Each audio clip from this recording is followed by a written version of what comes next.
Trigger warning. This podcast contains descriptions of various abusive situations. Listener discretion is advised. Abuse is a symptom of a greater problem. Abuse is always motivated by lust for power and control. So abuse really is the symptom of something else happening. And those other things happening are grabbing power in the form of, racism, in the form of patriarchy, in the form of homophobia, all those different things.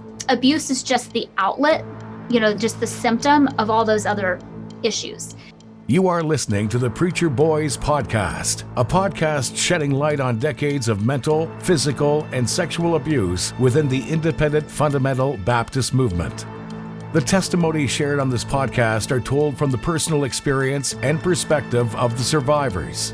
Not all legal outcomes are known or final. Any suspect is presumed innocent until proven guilty in the court of law. To find more information about the Preacher Boys podcast and upcoming documentary, visit preacherboysdoc.com or connect on Facebook, Instagram, or Twitter with the handle @preacherboysdoc. Now, here is your host, Eric Skwarczynski. Hey everybody, welcome back to the Preacher Boys podcast. I'm so excited to sit down with Ashley Easter. Ashley's done some amazing work. I was checking out her blog just before jumping on the interview and had really just wanted to reach out and talk about some of the advocacy work that she's been doing. But first, Ashley, can you just give me a little bit of context and give our audience some context about your initial experiences in the independent Baptist movement? Yeah. So thank you very much for having me on the show. I've been excited about this for a while since you reached out. And usually when I talk to people about my story, I have to give all the acronyms and words and what these mean. And not here. My audience is well acquainted with the IFB. Yeah. So that's awesome. That cuts out some time. But yes, I grew up in, an IFB church. Both of my grandfathers were pastors in the denomination. One pastor grandfather was in the South, and that's where I grew up, and that's the church I went to. The other pastor grandfather was in the North. I didn't see them that much. They were more the kind of skirt-wearing kind of side of the family. And the ones in the South where I grew up, that had been a part of their life, but it was you could wear modest pants, if that kind of put you on, where we were on the spectrum. So, all the typical stuff, very patriarchal, certainly abuse and cover up that happened in, my community, happened to me. I was homeschooled. So I know some people are homeschooled or they go to a approved Christian school, but, I was homeschooled. My brothers and sisters were. That was my life. And I define my experience as being very much like a cult because I really didn't know that many people outside of this community. And anybody that I did know either went to a church or had beliefs that were very similar, or we just kept kind of our distance from them. So lots of isolation and, the whole glass house thing when you're the pastor's granddaughter and everybody has high hopes and expectations that I've dashed. Right. So, okay. So you just used the word cult. Okay. Which is, that word is a big trigger point in conversation with people who are in the movement who, and I get it all the time because I've had times I've used that word to describe it. I've had times where I've said, well, not all of them, I would say the movement broadly is, but, where I'm at personally is I think that the movement itself is at the very least cultish. I would say that that's a very generous, is at the very least it's cultish. I would say that the churches who are not cultish tend to be the outliers in the movement. So there are good churches, but I would say that they are the exception as opposed to the rule. But again, we're just saying that word cult. And again, for people listening who attend churches like this, they're like, what does that mean? Why are you calling us that? So just really quick, when you're using the word cult, what are you indicating? What are the symptoms, I guess, of a cultish environment?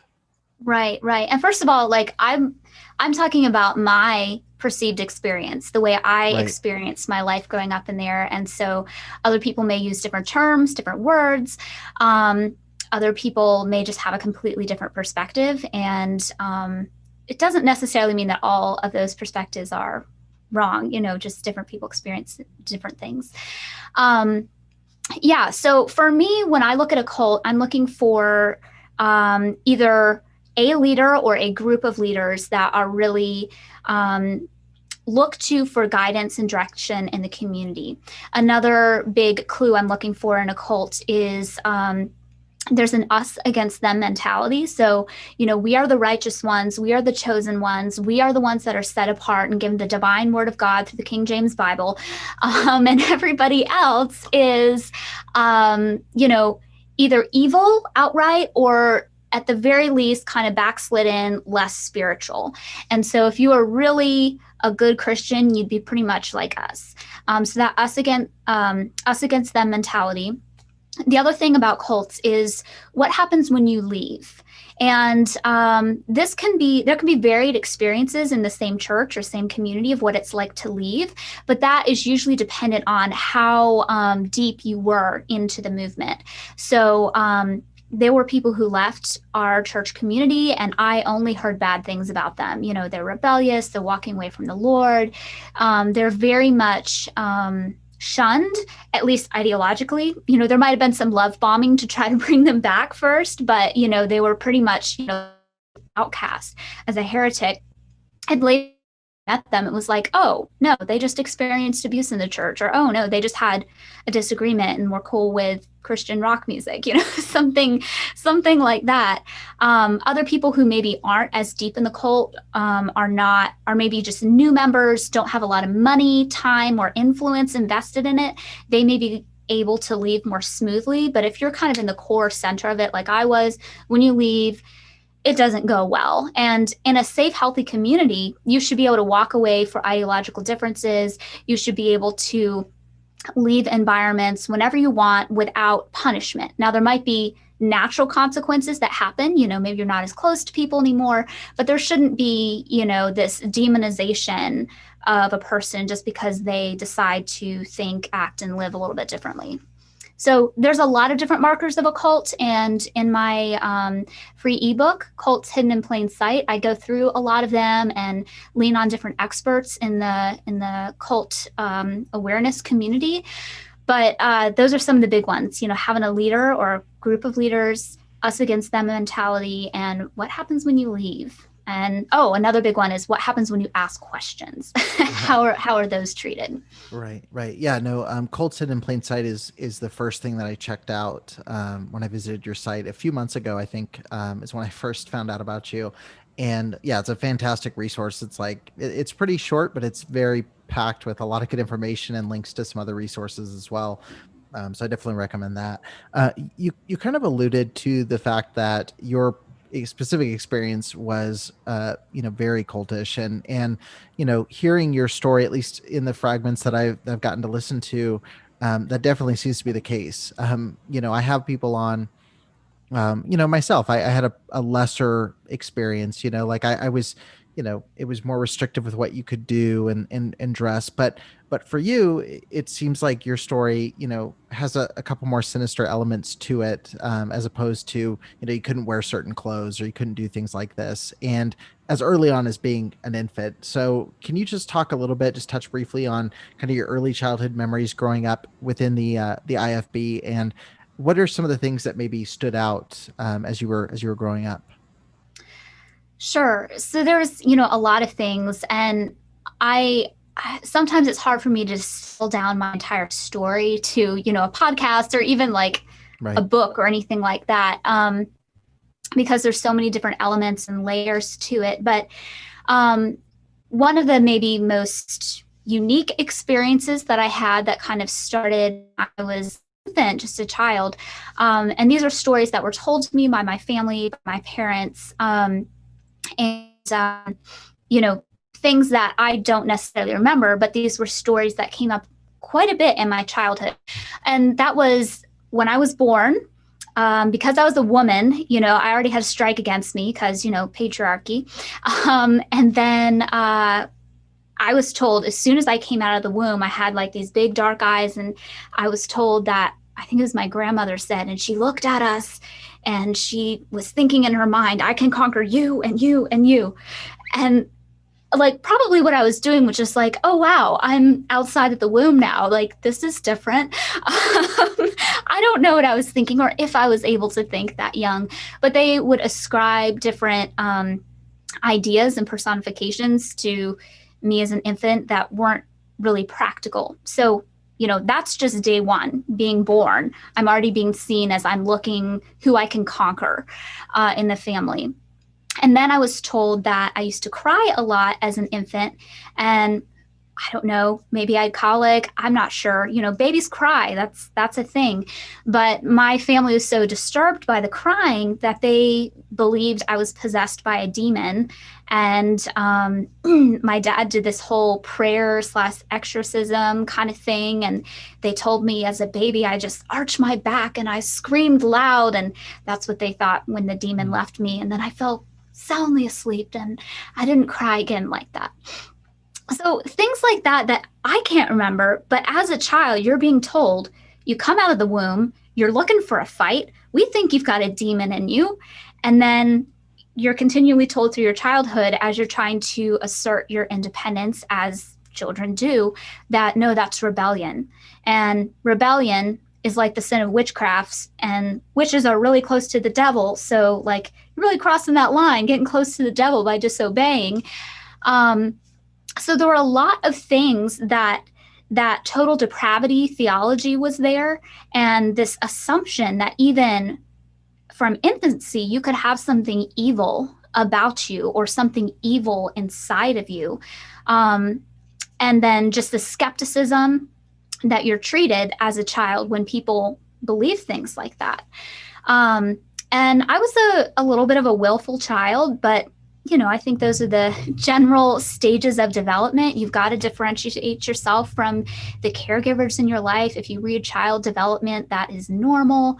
But at the age of 4 years old, my grandfather took me into the basement bedroom and he locked me in there for about 4 hours and had kind of a quote unquote submission session. And I won't go into all the details there, but it was something that was profoundly changing in my life. I went through the different stages of trauma, the fight, flight, freeze, and fawn. And it was a moment where I realized like, I can't have a will anymore. My will has been broken. And if I'm going to survive in the system, I've got to try to be submissive. And from that point, my personality, everything changed. And I really tried to be that submissive girl that fit in, despite having my own thoughts, my own will, and some leadership qualities about me, which were just certainly not welcomed as a woman in the community. I'm happy to share other details, sure. But I think that was the story you're alluding to. Yeah, no. Yeah, that was a unique one because it's not something, I'll definitely want to dive into breaking the will of a child. That's something that is very common in a lot of IFB circles. But the exorcism stood out because it's something that I haven't heard much of. That was something, it's something that gets met with varying, responses when you would hear people talk. And I remember I was in the back of my church growing up, and I remember one of the guest speakers was talking to someone, and he told a story about he's a well-known speaker. I won't name him here just because it was weird, but it's not really relevant. But he basically was telling a story about like a pastor who was dealing with a demon in his church, and he cast it out and it went into the nursery and they heard laughing from the nursery or something. It was a weird story, but that's the only time I ever heard something like that laid out. Most people were like, it's not something that really happens now. It's, that was, it's just it's very interesting how different people deal with it. But that part stood out specifically. I thought that was a unique element to your story.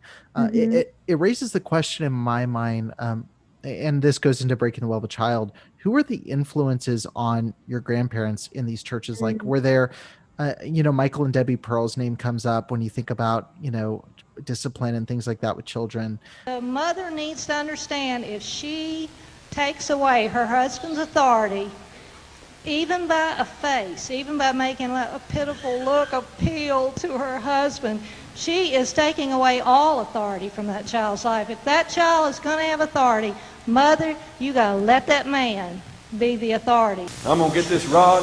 If he screams too hard with the first 5, gets hysterical, wait. You know, a little psychological terror is sometimes more effective than the pain. Thumping him on the head, you're worried about that? Give me another question. We talked about that. Carry him home and train them. Give me another one. How do you handle a father who will not take his part in discipline? When he does discipline, it's out of anger. Make love to him. If your husband is an angry man, make love. Get rid of his frustration. Make him happy. All right, another question. Sweetie pie. When using the rod as a training tool, how hard should the reinforcement be? What? You know, who were some of those main influences that kind of created that environment? Sure. So, you know, I'm not sure everybody that my parents and grandparents had read, but I do know Bill Gothard was somebody that, you know, they looked up to in the beginning, and a lot of his teachings. I think later down the road as our church progressed, this is probably more like when I was, you know, 16, 17-ish, our church turned kind of hardcore Calvinist, which was an interesting transition thing. But they started reading like, what was his name? Paul or Ted Tripp. I think it was Ted Tripp's Shepherding a Child's Heart, which I've read now, and it's kind of appalling. So I'm not entirely sure where all their influences came from, but I do know the name Bill Gothard came up, and that my parents had gone through some type of a premarital training thing, I believe. This is just from my trying to recall. But, you know, I think a lot of it was you just hear other preachers. And my grandfather, he was never the lead pastor. He was always like, you know, a little bit lower down the totem pole. Eventually he got to like the second pastor up. But I'm guessing a lot of that influence came from those pastors, because my grandparents were not very religious until a little bit later in their lives. So my mom didn't start going to this church, so she was probably like her, I don't know, early teen years, I would guess. So I'm thinking a lot of the influence maybe came directly from the church. Right. Yeah. No, that makes sense. I mean, and that's, I think, pretty common too. And that, I guess that speaks to the cultish element too, is that, you know, whatever the leadership in the church is doing is usually what everyone else will try to follow suit and do the same. So you mentioned kind of recognizing that moment that like, okay, I just got to submit and, you know, be what they want me to be to basically make this stop. And that's something that comes up when I'm talking to people in the troubled teen industry, when I'm talking to people in abusive homes, like that is a common thing. So what took you from that phase to the, I'm just going to, you know, be where they can't see me, I can't mess up if I'm quiet and submissive, to, okay, I need to start questioning some of this. Some of this isn't quite right. What initiated that switch? You mean like later in life when I started leaving the group? Is that what you're asking? Yeah. Yeah.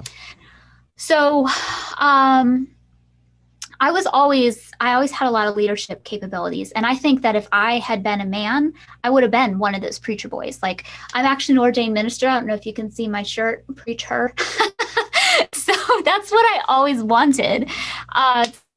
Roles and stuff, but I couldn't because I was a woman. So I was always trying to like fit myself into these different boxes where I can maybe express some of my skills. So you can't preach a sermon, but you can sing a sermon. So I would sing in church, you know, things like that don't make sense. You can't preach, but you can give a testimony. So all those things were happening, and I had a blog that I called Stay at Home Daughter, because I was a part of the Stay at Home Daughter movement within the community. Are you familiar with that term? I'm not. Okay. So backing up, you know, you've got the IFB community, and then there's the homeschool community, and the homeschool community has small little segments in it. Some of them can be liberal, some are moderate, some are conservative, some are religious, some are not. But we were in a segment called the Patriarchy Movement.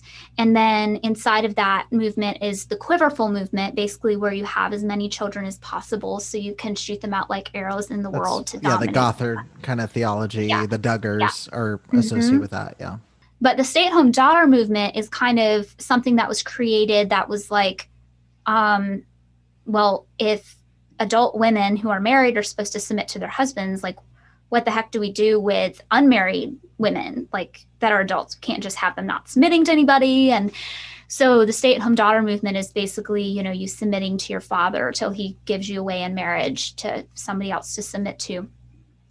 So I was submissive to the point that I was writing a blog about this. And so I had, a couple thousand people following me, and I was very vocal about all of that, and just being in this movement. We also believed in courtship instead of dating. And so I got into a courtship when I was younger, and it turned into a situation that was abusive, very emotionally abusive. There were a lot of different elements that happened there, and just very toxic, very damaging, something that was really a shaking point in my life. And when I finally got out of that, thankfully, I didn't marry the man. I just fell into this depression, post-traumatic stress disorder, panic attacks, anxiety, the whole deal.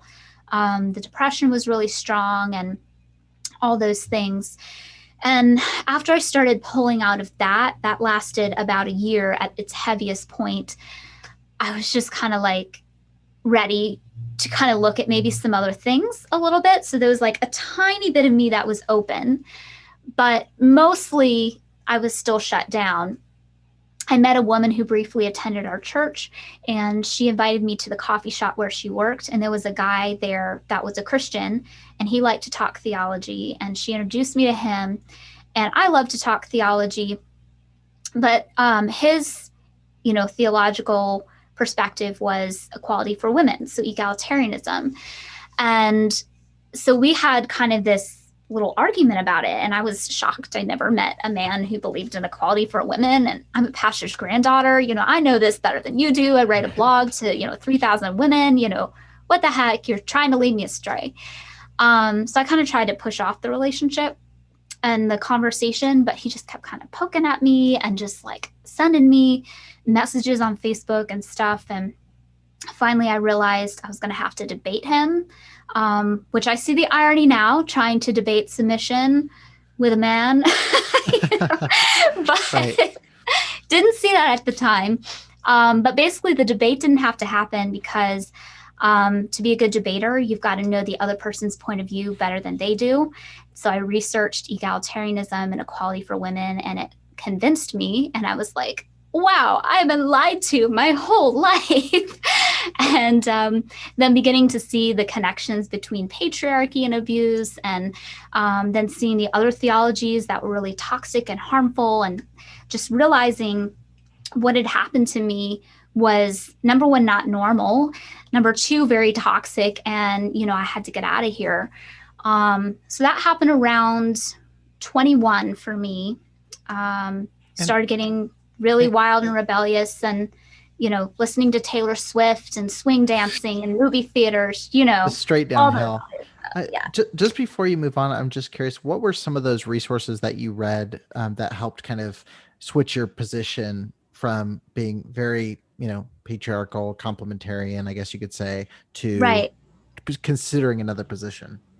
Yeah. So I'd read all the stuff, John Piper, John MacArthur, the Council for Biblical Manhood and Womanhood, all that stuff. I knew those things like the back of my hand because I've been writing about it for years and Right. sourcing those things.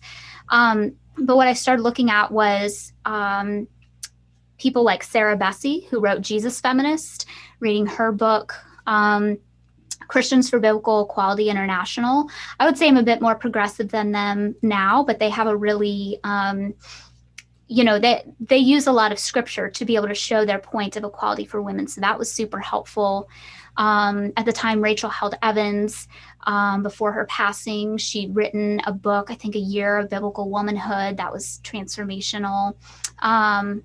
And unfortunately, I can't support her anymore because of some abuse scandals. But Christine Kane, she was the first woman preacher I'd ever seen. And I was like, wow, Right. actually, women can do this. Right. So all those things just challenged my idea of what feminists were like. And my notions had come from what my family had told me about feminists, and they were just not like this at all. And Right. there's so much more logic on that side of equality. Right. So after studying it, you kind of start becoming positioned. You said you started kind of going, going off the deep end. You're listening to Taylor Swift. You're doing a little bit Yeah. of dancing. What was the trajectory from there, and what was the response from kind of your family when that switch started happening? Yeah. Well, they were not pleased. My family was not pleased at all. And it was a very dark time in my life because I was still living at home. I hadn't gone to college. I had a job as a nanny, so I was bringing in, a little bit of money. Really didn't know people outside the community to reach out to for support. So basically, I'm looking at the internet and maybe a few support groups there. Starting to tell my family, I'm thinking differently about this, and maybe alcohol isn't the cardinal sin, and just all the things that fundamentalist parents hate to hear. Like, those were the questions I had and things I started shifting on. And so, there was a lot of upset with them. And I think we had about 8 hours of like really intense conversations. I want to say it was like 4 hours at a time, and just them and my grandparents like kind of trying to convince me otherwise. And that was very, very hard because I never experienced my parents and my grandparents in that time in my life as being so, like, I'd always been on their side Right. as a teen, for the most So now part. it's switched where you're over here, and now Right. you're in the firing line as opposed to Right. being with them, blasting Yeah, away at the liberals, exactly. Yeah. Exactly. Yes. And so that was very confusing and just amazing how quickly that could switch. But I kind of did sort of an ultimatum. I was like, I know you all want me to live at home, and I'm really not in a position to leave. But if you don't start treating me as an adult, I'm going to get in my crappy car and I'm going to leave. And so we got sort of this agreement where in the house, I would obey their rules. But when I was in my car driving away, like, I could do my own stuff. It didn't really work that well, as you might imagine. But I did get to start dating because I had my own car and I just wouldn't tell them those things. And pretty quickly I met my husband, Will, and he, we hit it off from the start. I knew he was the one. He was very supportive of my abuse experiences, very supportive of me being an equal. We got married within 8 months, and that was kind of my physical rescue, even though, ideologically it already really started to change. And then from there, being in a safe place, I was able to continue reevaluating my experience and eventually get into advocacy work for others. Right. What kickstarts? So I always am curious because there's two types of reactions when you leave a situation like this. There's the people that get in the car, it's always a crappy car. You got to get in a crappy car, you drive away, you never look in the rearview mirror. Like, you're out and like, thank God I'm out of here.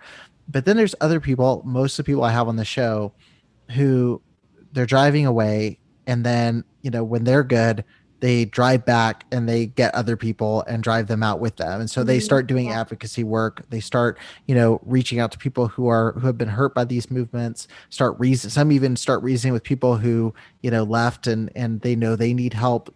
So what is it that sparked that desire to be like, okay, I'm out of this. This was a crazy period of life. I need to go help somebody else. What was that?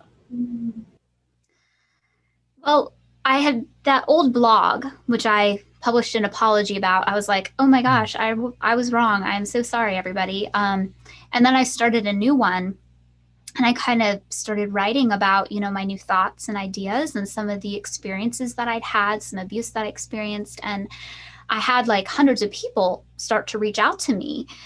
This was back in, I don't know, I think I started the blog like 2015, maybe early 2016, probably 2015. So a lot of these abuse blogs and advocacy conversation, it was not really happening as much as it is today. And so I had all these people telling me such similar stories. And it wasn't just IFB, it was other kinds of church communities, and like such similarities.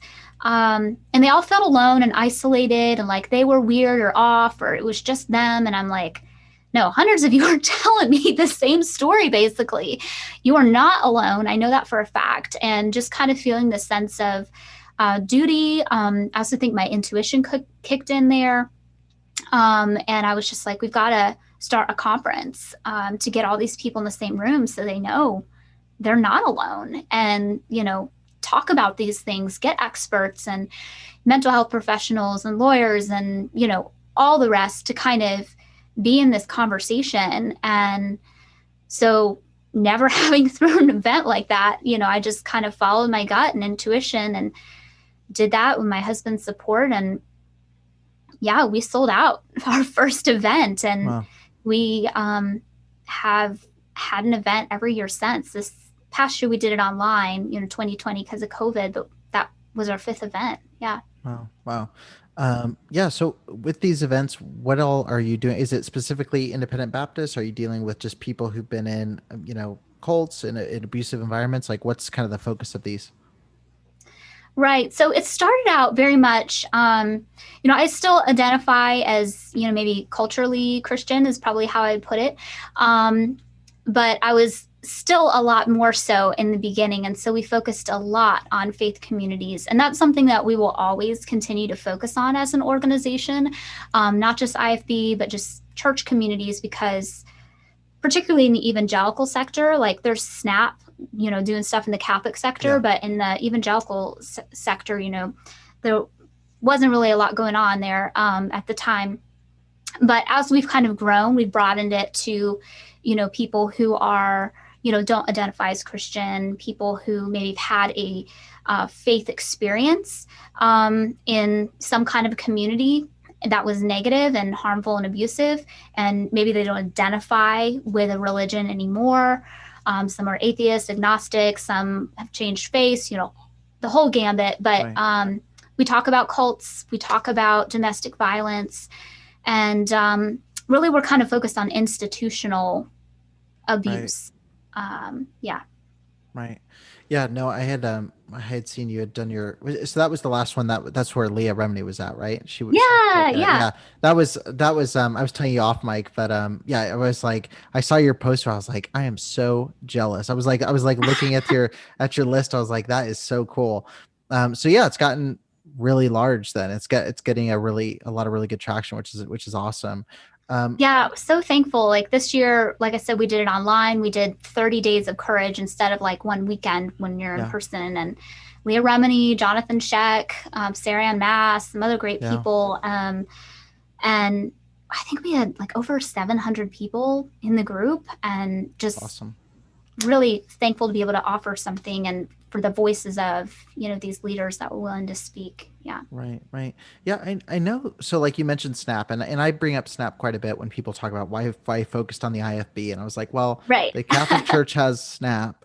What does the IFB have? Like, what does it honestly? And like evangelicalism, I would say like they have like grace, they've got with Boss Javidian, like they've got that. But really there's not for the more fundamentalist side of Christianity, there's nobody doing this. I mean, and so I guess my question would be, why do you think it is that, obviously it's been seen that there's a need in the Catholic Church. It's been seen that like the Southern Baptists need something. It's been very clear the last year that the Southern Baptists need something to happen radical to change their trajectory. But why do you think it is that like the independent Baptist movement specifically has taken so long for somebody to say, hey, let's deal with this? Because it's been an issue for decades now. As long as the Catholic Church scandals have been found out to be going on. I mean, they're going on deep back into the early 1900s. So why do you think there's that delay there? Yeah, that's a good question. And a little plug here. I'm actually the vice president on the board of SNAP. So I love SNAP, and I'm really thankful for their work. They really have been a pioneer just for survivors in general. And I can't take credit for that because, I'm a newbie, young face. But yeah, but no, that's a good question. I think for one, the abuse we can track in the Catholic Church goes back even farther than the 90s. We actually have records in the 11th century of, Catholic Church abuse. So I think because that's an institution that's been around longer, there's been time to build some momentum. Additionally, with something like the Catholic Church or a lot of Protestant churches, some evangelical churches, mainlines, there's more of a structure. And so even the Southern Baptist Convention, which I protested outside of like so many times, those people, they would say, you know, all the churches are independent, but they're really not. I mean, they've got a convention every year, and that's just a legal loophole, in my opinion. But, you know, there's a structure, so there's something to point a target at. With IFB churches, there are maybe groups of them that kind of mesh together and, you know, some regional leaders, but it is so informal that it's really hard to shoot at anything in particular. So it's easy to build up a rally when a conference or convention is happening, and this is the representation of the entire denomination. The fundamentalist Baptists, they don't have one thing that everybody, you know, wraps around and is representative of them. So I think it's kind of like whack-a-mole, where, you know, you can address one church, but then, you know, there's 17,000 that pop up, you know, and you have to do individual. So the advocacy is, you're spread more thin because you have to deal with it individually versus as a structure. Right. Yeah, they're split up more by, because I've had a couple guests on, I've asked about, you know, because I have my opinions of how it's split up. And I think that there's definitely independent Baptists. I think independent is a misnomer. They're much more connected than they would like to admit. But, you know, I think the closest way to saying that they're affiliated is through Bible college. To like the Bible college that their leadership is from is usually that club that they're at, the conferences they go to, they all stem from that. And so, yeah, it is a harder target to hit, but it's also obviously, I mean, like I mentioned, Spirit of Fear, the Star Telegram's article kind of shows how connected they really are. And it goes pretty deep. So for you now, I mean, obviously you're addressing this at a larger scale. You're taking on, I mean, you've released resources to help people identify cults. You've been, you know, working with survivors of abuse. As we're kind of sitting here in the Me Too kind of Church Too era, the conversation's louder than ever. I talked with someone today who started this stuff back in the 70s, and she's like, I never thought this would be a national conversation. Right. What do you hope the conversation steers to over the next couple of years? Like, now we know it happens. Like, we know abuse happens. We know that, you know, child abuse, we know that rape happens, but we have to have some direction to take that conversation. What are you hoping the conversation shifts to in the next couple of years? There's a couple answers for that.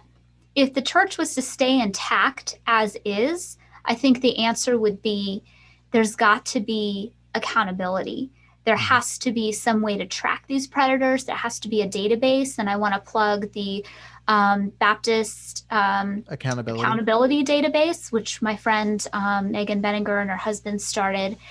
There has to be a way to track these predators moving from church to church. There has to be a way to hold not only the predators themselves, but those who covered up the abuse accountable. You know, that's got to start with trainings and teaching. So if the churches were to stay as structured, you know, I think that's the answer, is the accountability, the trainings, the teachings. People turn in predators in, not allowing them back in the pulpits when they get out of jail, those types of things. Right. Education on sexuality and consent from a young age for children, all of those things. So that's one answer.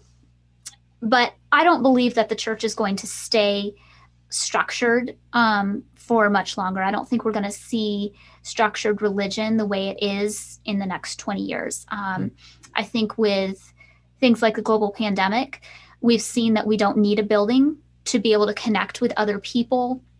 And there are certainly some communities that fight that, but they're kind of in the small numbers, I think. And the way we have social media, people are popping up with Instagram churches. Let me just plug LaVon Proverbs Briggs and her Instagram church.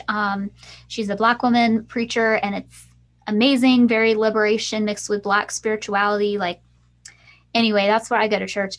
Um, but I don't think institutions are going to stay the same for the next 20 years. I think they have to dissolve. And I think that's really the only way we're going to fix this in the end. I've worked for years to try to fix it within the structures as they are, but I don't see any movement to speak of, honestly. Right.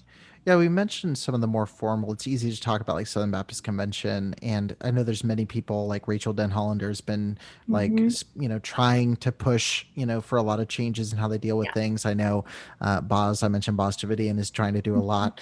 Why do you think there's this hesitancy to make changes? It seems common sense, right? It seems like we've got this very clear problem.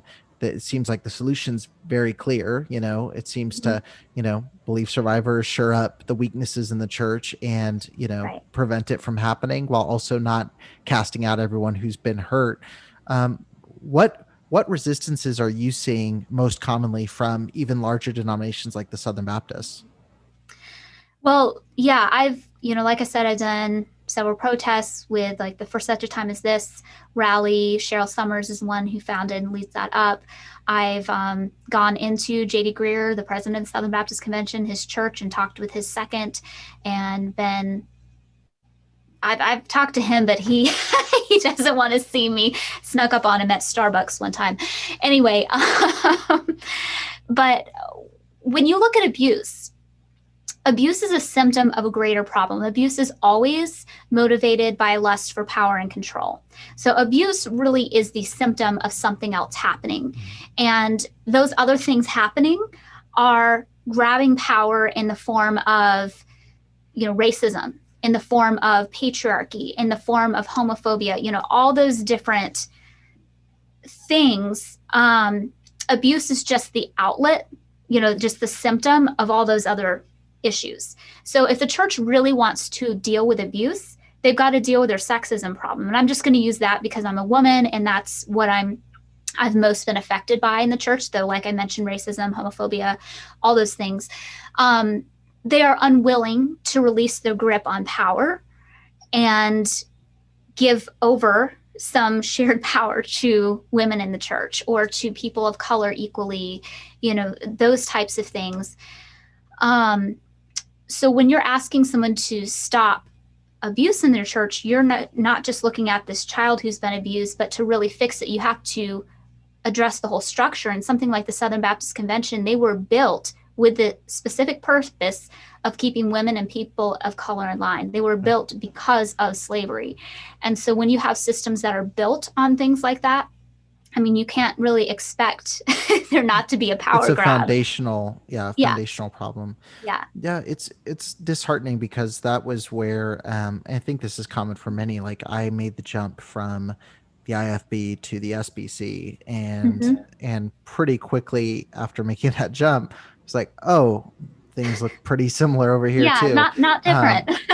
Not super different. And obviously the Paige Patterson situation, you've got there's several names you could plug in there, and it's just been frustrating. And for myself as a believer, my wife and I have struggled with that. Is like, where do you go? Like where do you you get raised with this, go to church, you get raised with this, and we're now parents. So we've got a 3-year-old. We're like, we really, we still believe what we believe, and we still want our daughter to get to, get some of that we're experiencing.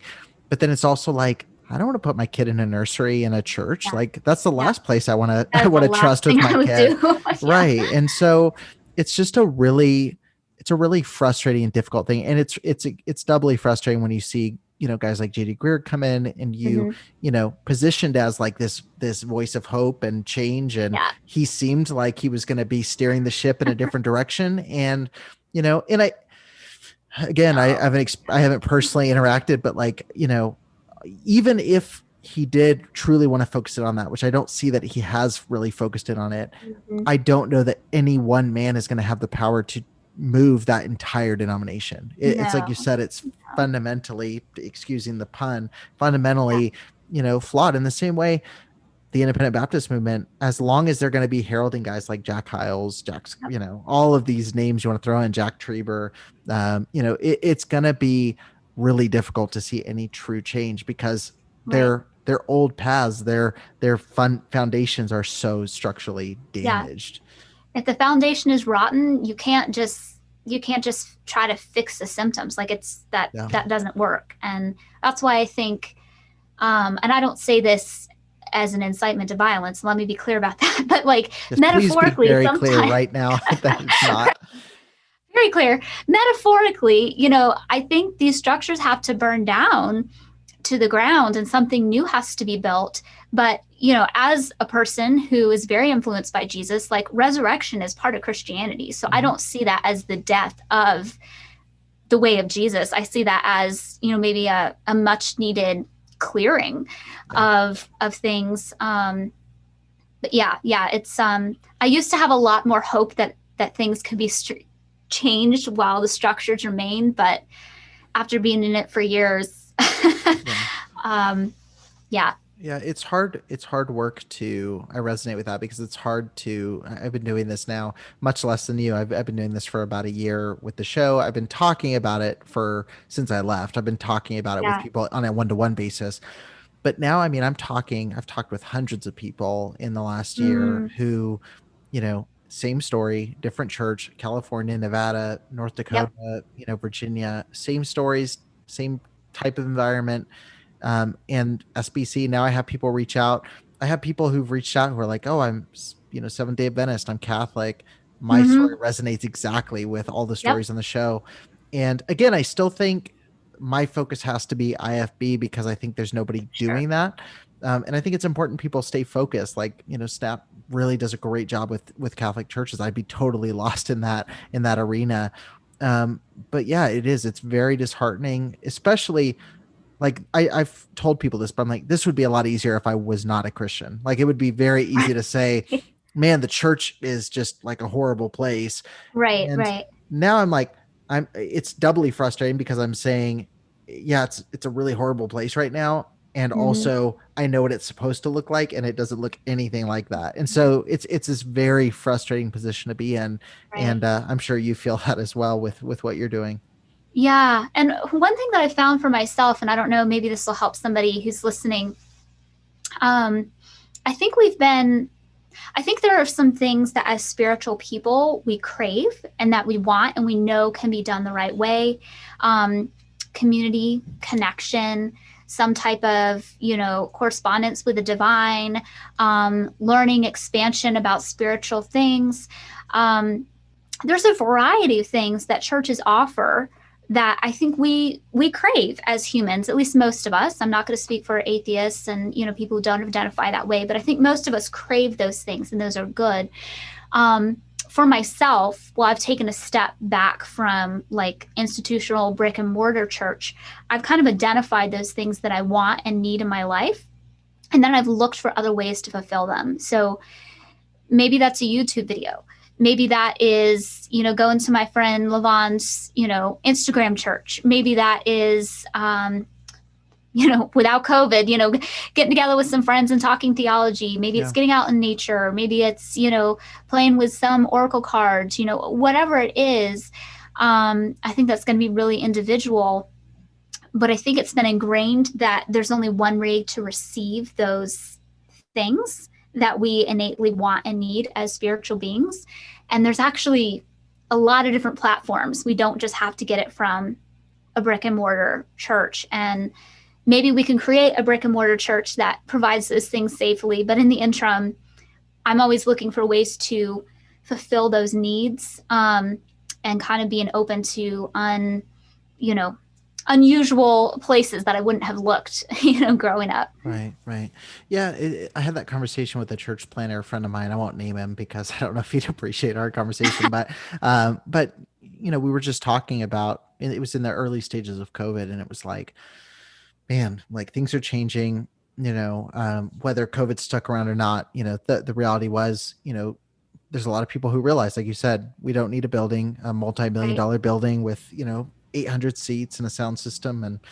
And I was just saying, I was like, man, the things that are supposed to be in a church, the accountability, the community, the hearing from God's word. I was like, all of that stuff doesn't require the system that we have in place. Again, like, not to say, like, I think that, I have a lot of friends who are church planners, a lot of friends who pastor churches, and I get it. Again, there's a lot of people I know who are great exceptions to the norm. But yeah, I sit there and I think, man, most church services that, you go to, you go in, you listen to the sermon, you run to get your kid out of the nursery, and then you jet home. It's like, I'm just going to a live podcast recording. Like, I'm really going to go hear someone speak. That's pretty much it. That's why people say, I love the pastor's sermons. And then you go and then you hang out with your real friends. And for a long time, it's like, I've got my 2 or 3 people that I tell everything to. I tell them, what I'm struggling with. I tell them where I'm at. And then I've got the people I listen to sermons from. And then, so I think the future of the church is going to look a lot like this. I mean, I think it's going to be, I agree. It's going to be people podcasting. It's going to be, a church planner, people who want to get the message out, can literally sit there, pay $15 a month to host a podcast. They put it out into the world, and then look at the small group setting that's kind of already happened. I think the small groups kind of indicate how the church has changed. People go to Starbucks with their actual community that actually know them, as opposed to, here's 800 people and like this lady's looking at me because my daughter's crying. It's just a totally different thing. And we'll see. I mean, COVID definitely accelerated a lot of things, but I think that's one thing that is going to radically change how the church looks moving forward. And I think it'll turn that top-down structure of these people at the top have all authority and power, really on its head. Because if anybody can preach a sermon on their podcast or on Instagram, like, people are going to not, like, it's going to level the playing field. And you're going to actually have to put good quality content out versus just people being in the habit of coming to this church and thinking of you as this, godlike figure. Like, when it's podcasts and Instagram, like, if that was a bad sermon, nobody's going to show, and people are going to let you know. Right. And again, I think that's where the biblical literacy and the actual, like, that's where the cultish kind of environment can exist. You have to be able to say, okay, it's a marketplace of ideas. These people are sharing it. Where is my listener going to end up based on this conversation? Right. Yeah, definitely. So kind of wrapping up here. I mean, this might tie in with what we just talked about, but I know you've got a ton of resources dealing with a ton of different topics. If someone was to go to ashlyeaster.com right now and they were to get one of your resources to check out, what would you recommend to them and why? Okay. That's a hard one because I have different ones for different people. So if I could just do like my hot take for 3 of them. Sure. Yeah. On my book page, I've got the Cult book. It's a free downloadable ebook that you can get. That could be of interest. I've got on that page my book, The Courage Coach, A Practical Friendly Guide on How to Heal from Abuse. And that's reasonably priced. It's kind of something you'd hand to a person who either has somebody in their life that they feel like might be in an abusive situation and you want to get like some first steps of how to maybe help them and understand, or to somebody who's like, this might be abuse. If you're giving it to somebody who might be in an abusive situation, make sure you're discreet and do that safely. Yeah. The other thing on my website, I'm not offering it right now. I kind of do 2 different things. So I've got my advocacy work, which is partly on ashlyeaster.com, but also courage365.org. I also do work with intuition and kind of helping people tap into their intuition, because that's one way that I broke free from the cult, is really trusting my gut instead of what everybody else in the community was telling me. So that kind of work can also be found on my website, and on Instagram I do more of that kind of woo-woo spirituality stuff. So gotcha. Yes, perfect. All the things. Just download everything, check it out. But just head over to ashlyeaster.com. Ashley, thank you so much for coming on and sharing, and I really appreciate just the perspective you brought to the conversation, and look forward to seeing what you do over the next couple months and years. Thank you so much. I'm really appreciative that you had this platform and that you invited me on. Have a great one.